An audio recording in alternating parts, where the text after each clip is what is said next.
Adobe is not just shipping more AI. It is defending a toll booth. A same-day analysis in the AI economy argues Adobe enters its summit this week with more to prove than usual. The core issue is not whether Adobe has AI features. It does. Firefly is now threaded through Photoshop and Illustrator, Acrobat is turning into an AI document workspace, and Adobe is using AI across its marketing stack. On paper, that sounds solid. But the uncomfortable part is what changed around Adobe.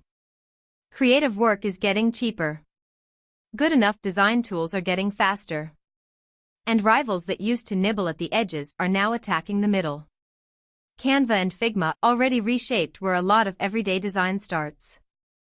Canva has also made Affinity free. Blackmagic keeps expanding DaVinci Resolve. Apple is pushing lower-cost creator bundles. Meanwhile, AI-native tools are skipping the old software logic entirely. Instead of learning panels, layers, and menus, users increasingly just ask for the result. That is a business story before it is a product story. Adobe built one of the great software businesses of the last decade by moving creative tools into recurring subscriptions. That model worked because the moat was obvious, professionals needed Adobe, and alternatives either were weaker, harder, or socially non-standard. AI weakens that certainty. When the market starts accepting good enough plus fast enough plus cheap enough, premium pricing gets interrogated very quickly. This is the nastiest kind of competition because it attacks from three directions at once. 1. Price pressure from free or lower-cost rivals. 2. Workflow pressure from tools that are simpler and faster for non-experts.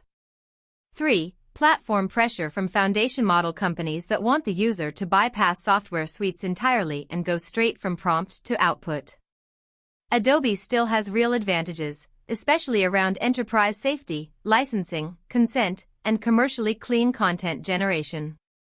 Big brands care about that. Legal departments definitely care about that. But safety is a stronger defense than it is a growth story. It protects the castle. It does not automatically expand the kingdom. So the real question at Adobe Summit is not, did Adobe add enough AI? The real question is whether Adobe can still explain why it deserves the premium. If it cannot, then AI does not merely add features to creative software. It reprices the category. And once a market starts asking that question, the king is still on the board, but the board is no longer his.